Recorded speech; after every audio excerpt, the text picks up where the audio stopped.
Queridos amigos, gracias a todos por estar aquí. Bienvenidos todos a esta sesión donde estamos hablando en el día de hoy sobre una introducción a los misterios gnósticos.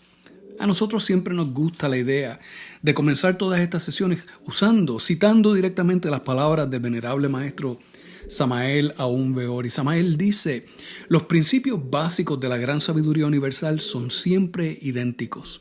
Contienen los mismos principios cósmicos que son universales e impersonales.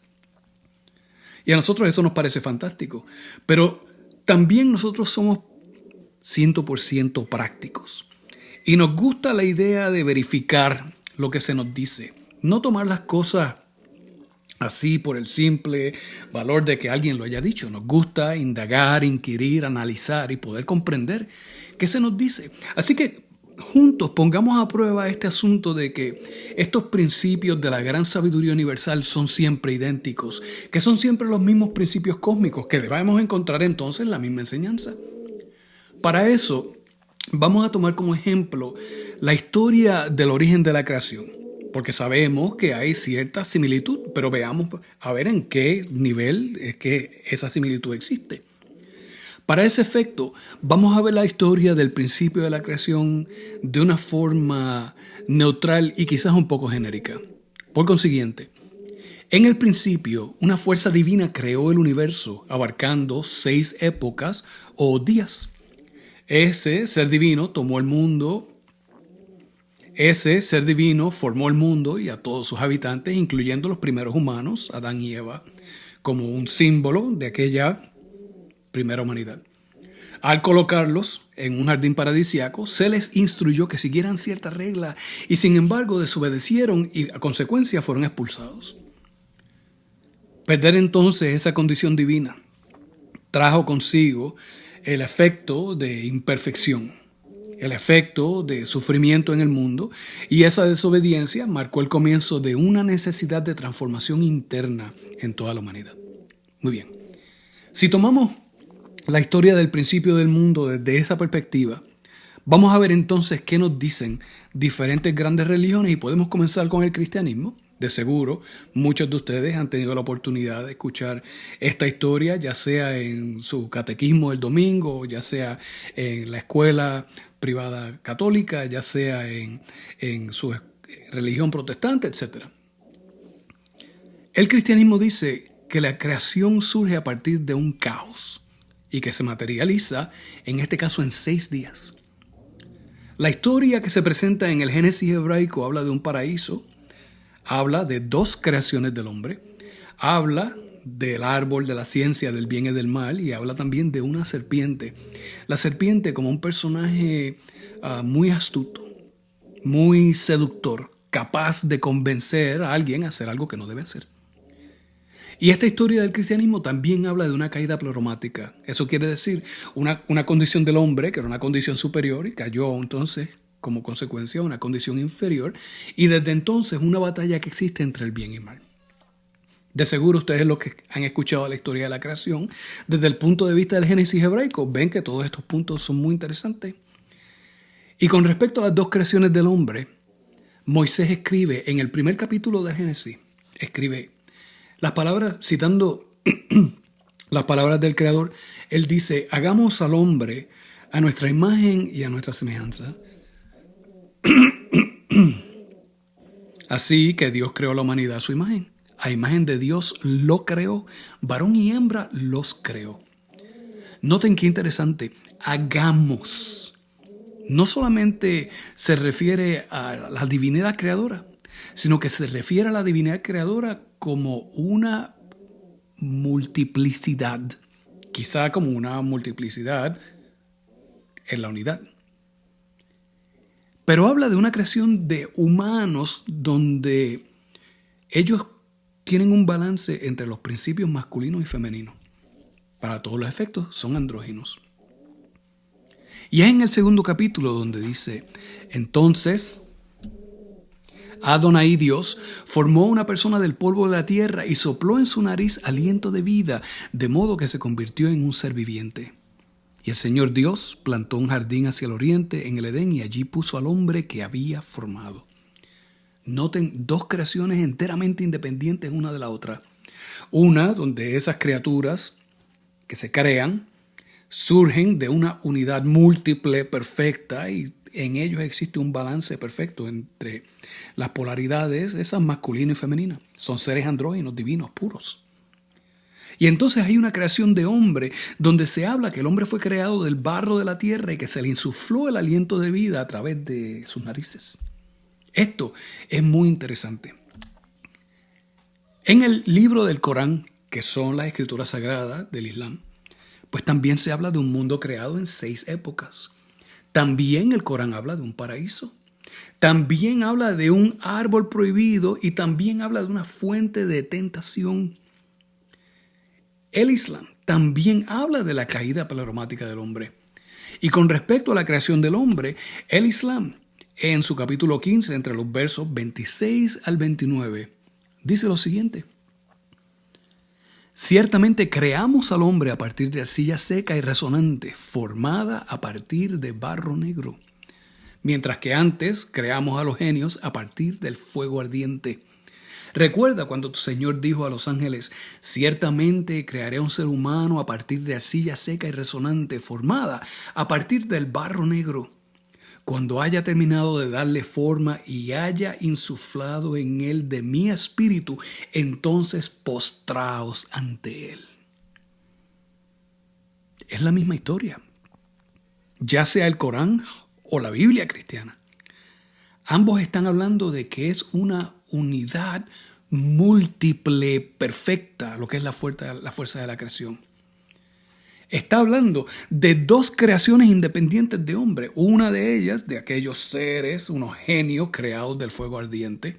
Esos son aquellos creados a imagen y semejanza del Padre.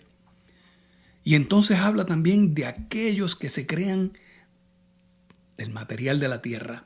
En este caso, de arcilla seca y resonante, formada a partir del barro negro. Y en este libro también habla de que ese hombre se trae a la vida, insuflando en él el aliento de vida. Eso es fenomenal. Y el Popol Vuh, que son las escrituras sagradas de los mayas, también habla de una multiplicidad divina que se encarga de la creación.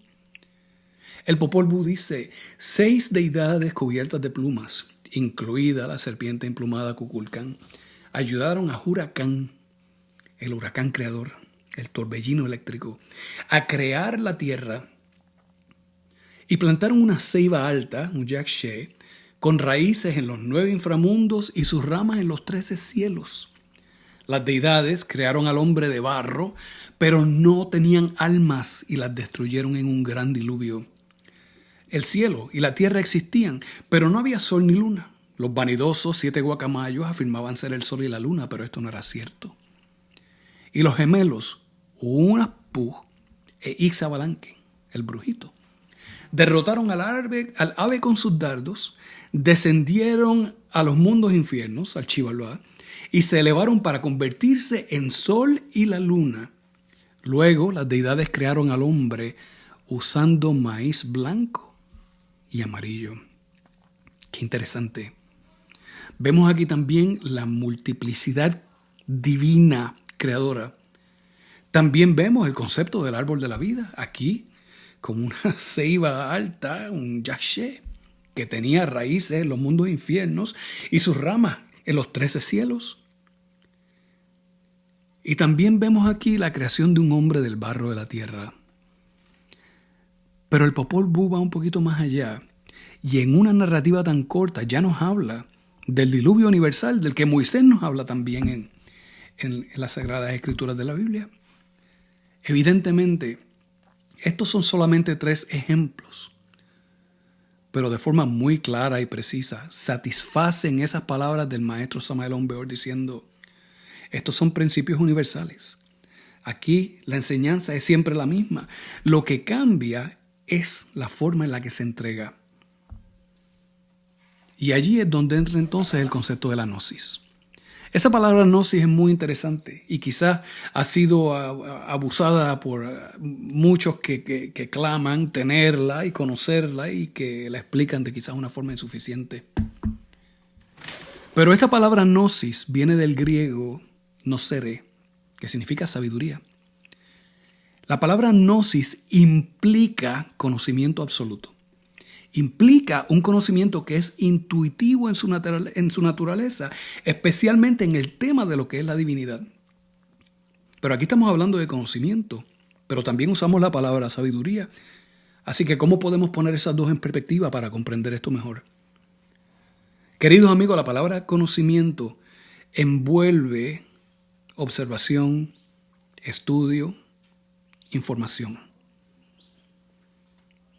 Esa observación, ese estudio y esa información puede ser en un tema discreto, muy individual y particular.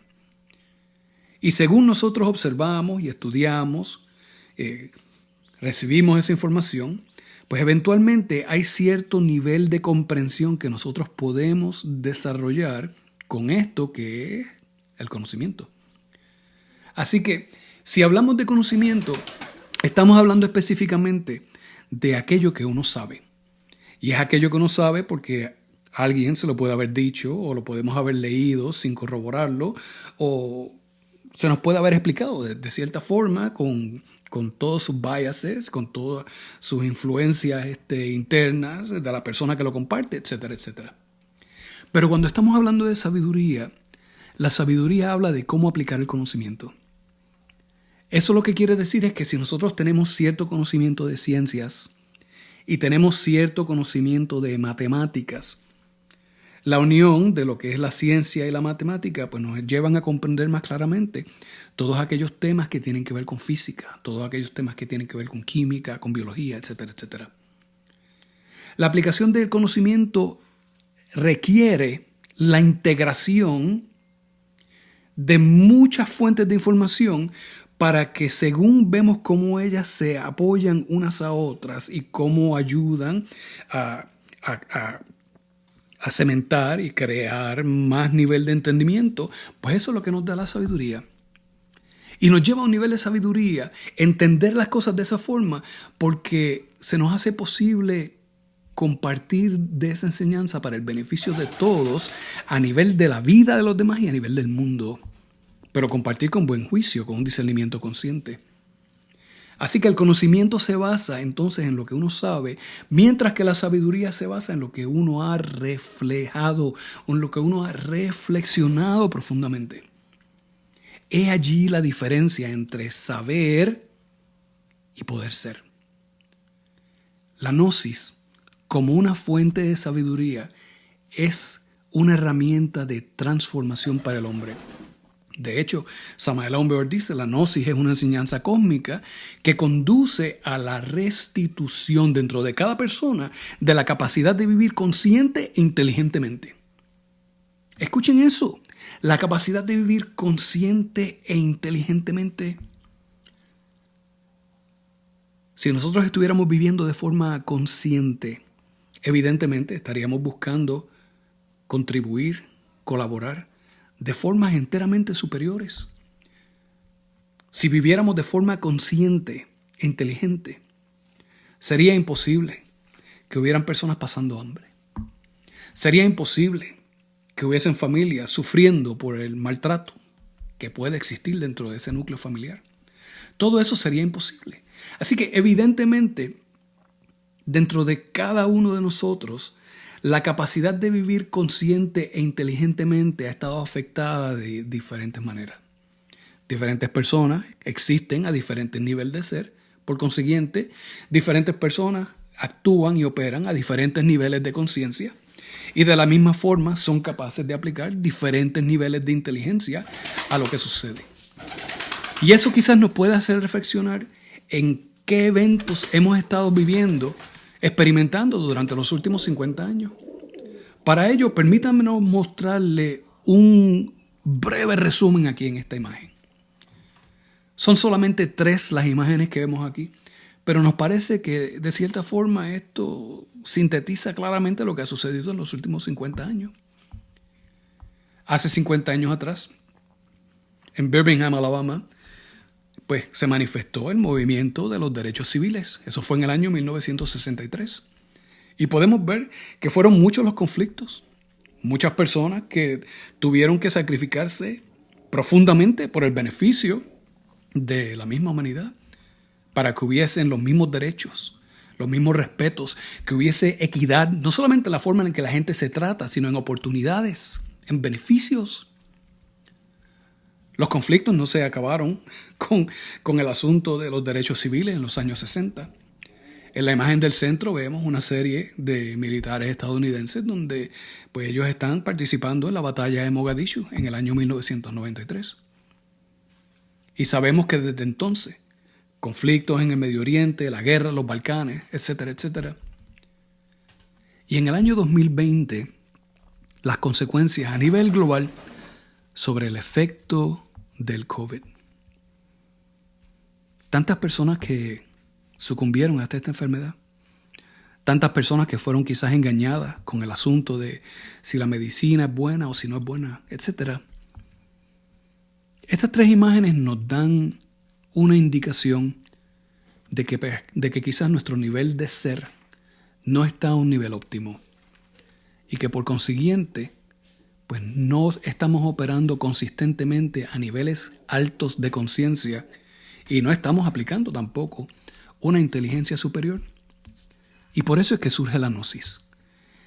Cada vez que una humanidad se encuentra en tiempos de crisis y agitación social, agitación espiritual, la gnosis surge. Y surge siempre siendo la misma. El maestro Samael dice, esta sabiduría universal es siempre la misma. Solo sus aspectos cambian según los pueblos, las naciones y sus lenguas. Eso sugiere que si nosotros nacemos en cierta parte del mundo, podríamos recibir esta enseñanza y se podría ver de tal forma. Y si naciéramos en otra parte del mundo, recibiríamos la misma enseñanza, pero se nos entregaría quizás de una forma distinta. Eso nos resulta interesante. Y ya nosotros sabemos, queremos ser prácticos en un 100%. Queremos verificar lo que se nos enseña. Queremos analizar, cuestionar, indagar para poder comprender. Pues veamos entonces cómo eso ha aplicado a través de las culturas. Aquí en esta imagen le mostramos una imagen del gran Mitras. Las escuelas de misterios antiguos eran escuelas serpentinas, escuelas de los misterios del fuego, y entre esas escuelas encontramos los misterios de Mitra y los misterios de Eleusis. Para aquellos de ustedes que no conocen, Mitra, entre la cultura iraní, era un dios persa, era el dios de los pactos, el dios de la justicia, el dios de la verdad, y estaba íntimamente relacionado con el sol.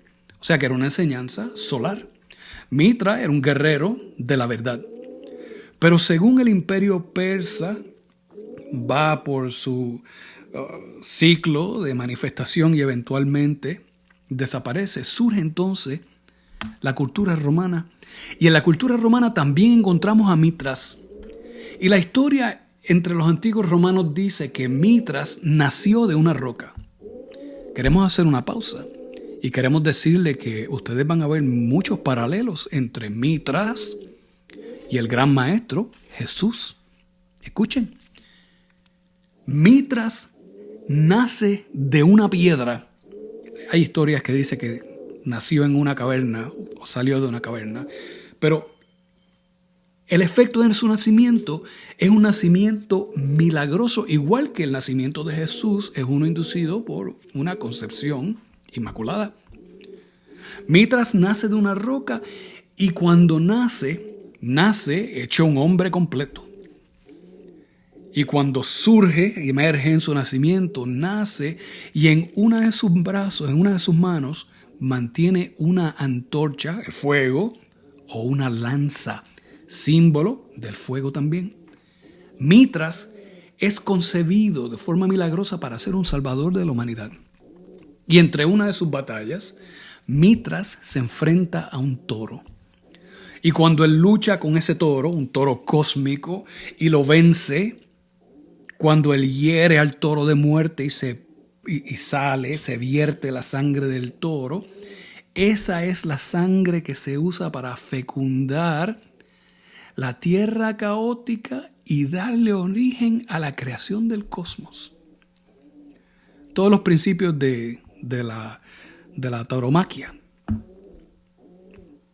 que es esa batalla de Mitras contra el toro, pues es lo que ha degenerado hoy en día y se ha convertido entonces en las peleas de toros, en esa plaza donde esos pobres animales pues sufren lo indecible. Pero Mitras, como un salvador de la humanidad, como un hombre solar, igual que el Maestro Jesús, también tenía vivo el fuego de Pentecostés. Tenía un halo de luz así en su cabeza, igual que los ángeles, igual que Jesús. Y en un último paralelo que queremos compartir, Mitra, igual que el gran Maestro Jesús, también ofrece un sacrificio ritual donde, adivinen qué, comparte pan y vino con sus discípulos. ¡Wow!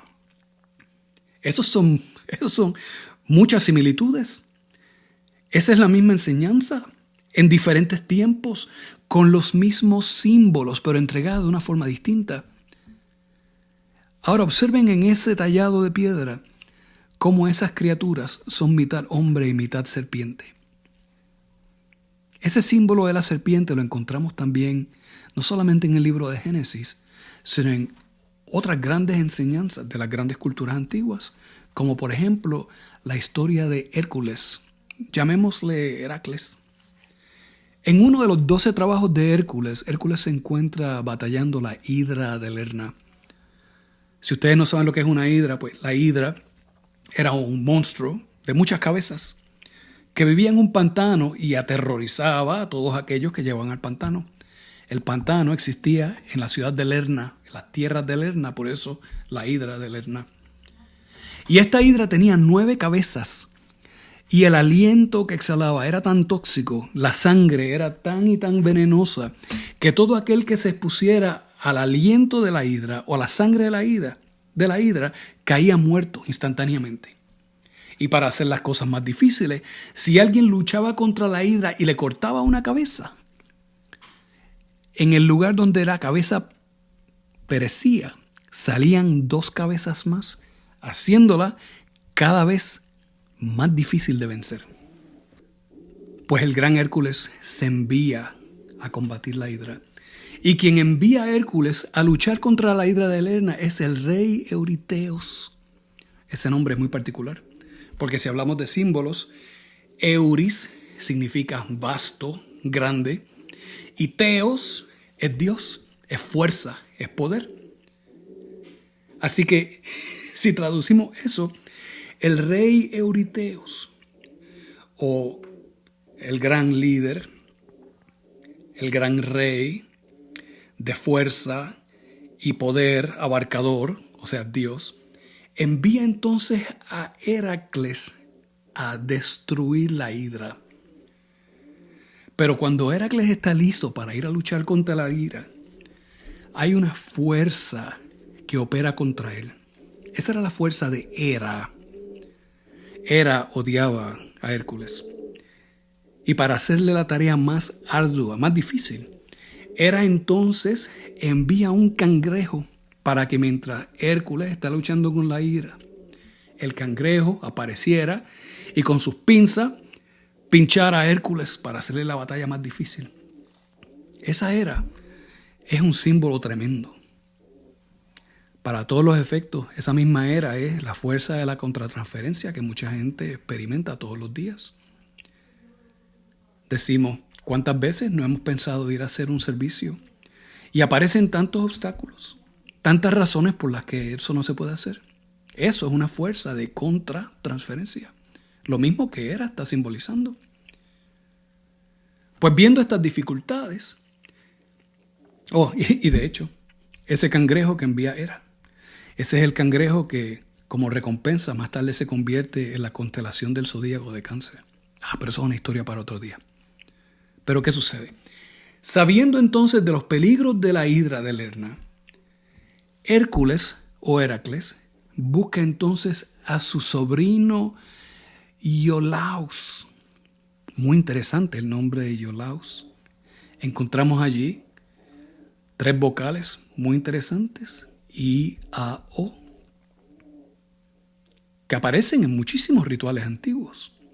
Sin embargo, Heracles busca a su sobrino Iolaus y le dice: cuando yo le corte una de las cabezas a la hidra, necesito que tú, Iao, haciendo uso del fuego, cauterices la herida para que no surjan más cabezas.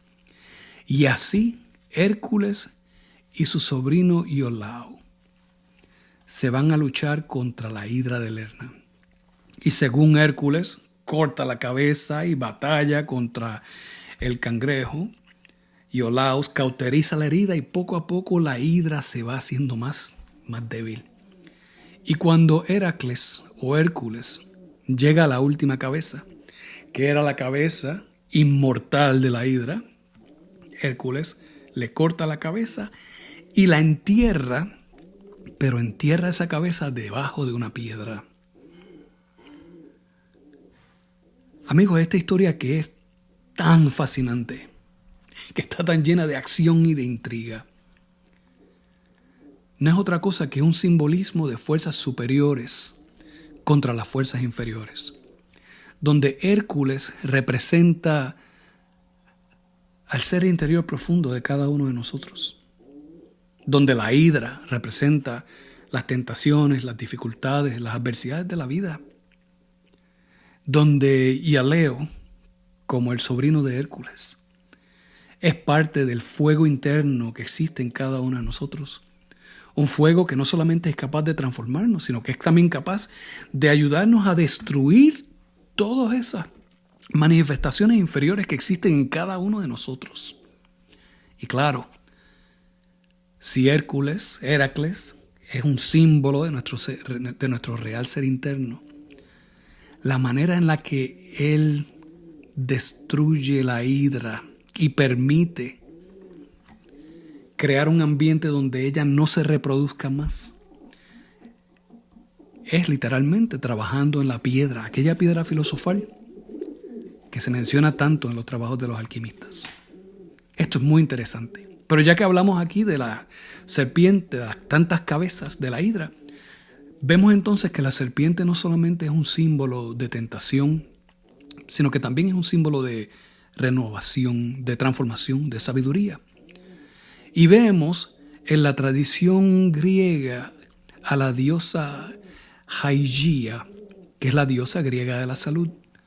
Y la vemos aquí, sosteniendo con su mano una serpiente de sabiduría, de transformación, una serpiente que alivia.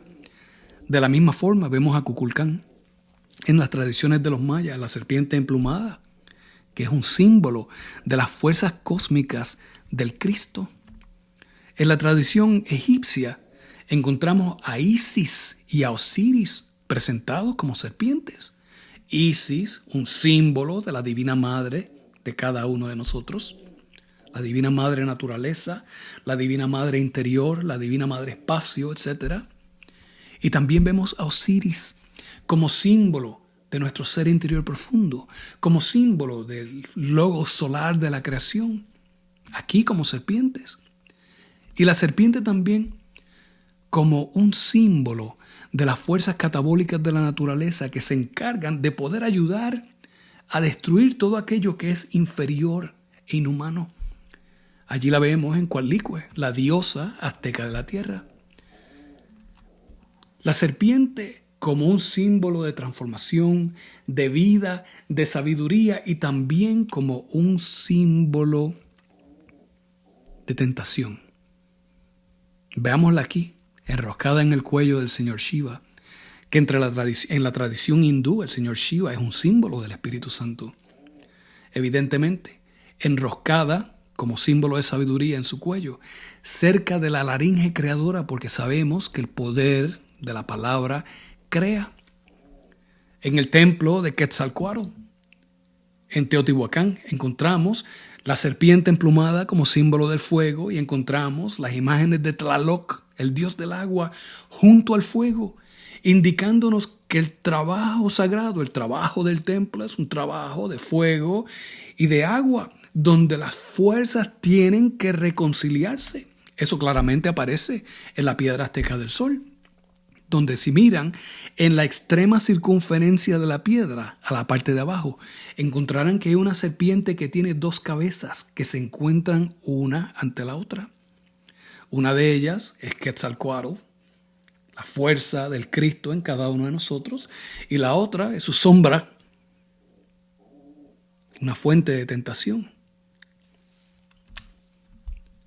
Entre los aztecas también encontramos esta figura muy interesante. Un sacerdote que en vez de tener una cabeza humana tiene por cabeza 7 serpientes. Esas 7 serpientes son símbolos de trabajos superiores que se deben realizar en el hombre. Y eso lo sabemos claramente porque cuando observamos a Gautama, el Buda, vemos a Gautama meditando bajo una serpiente de 7 cabezas.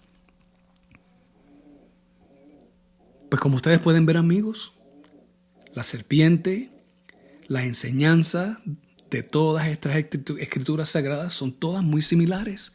Evidentemente vienen a darnos un conocimiento y el conocimiento se entrega de tal forma que no importa donde estemos en el mundo, no importa la cultura a la que pertenezcamos, recibamos siempre la misma enseñanza capaz de transformarnos. Y en Monte Parnaso, allá en la Grecia, existen las ruinas del templo de Apolo en Delfos. Y en ese templo hay una inscripción que dice Noce te ipsum. Esa inscripción escrita por aquel gran maestro Tales de Miletos. Si la traducimos de forma tosca, bruta, lo que dice es, hombre, conócete a ti mismo.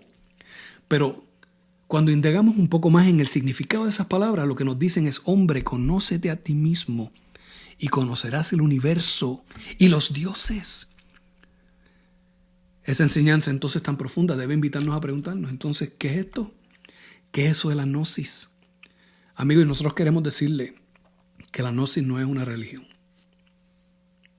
La gnosis es la sabiduría que existe en el fundamento de todas las grandes religiones del mundo.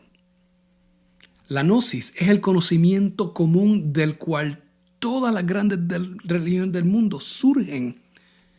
Y en el asunto ese de lo que es religión, comprendamos que religión va mucho más allá de esa mera noción de que religión tiene que ver con cultos de devoción y con himnos y con postraciones, etcétera, etcétera. No. En su origen la palabra religión viene del latín religare, que significa reunir, vincular, unir. Esa palabra religión es tan profunda que aún en el Oriente la raíz de la palabra yoga, que viene de una raíz proto-indoeuropea que se llama yug, la palabra yoga también significa unión. Para todos los efectos, etimológicamente religión y yoga son lo mismo y tienen como propósito llevar al hombre a salir de una condición inferior, a operar entonces a un nivel de ser donde la operación del hombre sea consciente, donde la inteligencia no sea la inteligencia del intelecto, sino la sabiduría del íntimo. Y es por eso que la gnosis es una filosofía perenne y universal.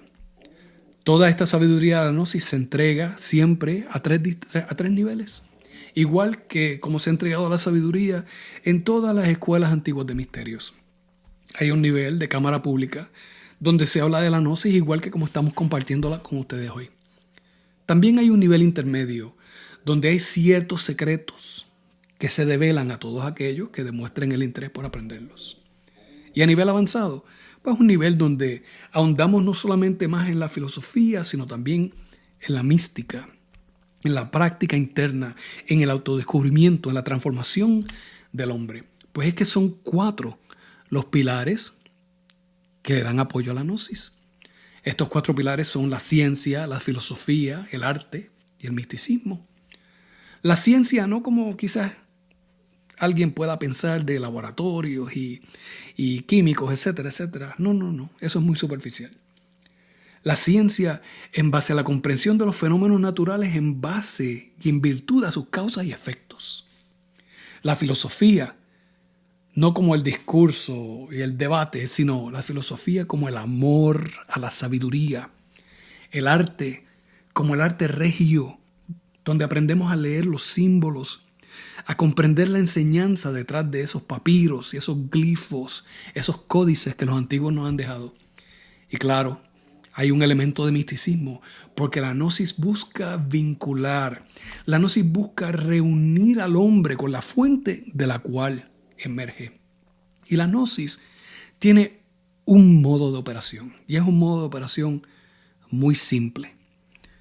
Tenemos que aprender a reconocer que nuestra condición como humanoides intelectuales estamos un poco limitados en lo que podemos hacer. Y que la gnosis está allí para asistirnos con poderes que son superiores a la mente. A trabajar con fuerzas superiores de la creación que nos permitan salir del letargo, transformarnos de una forma radical. Porque con ese tipo de enseñanza aprendemos a saber entonces quiénes somos. A través de la gnosis aprendemos profundamente que el humanoide intelectual es una tríada de cuerpo, de alma y de personalidad.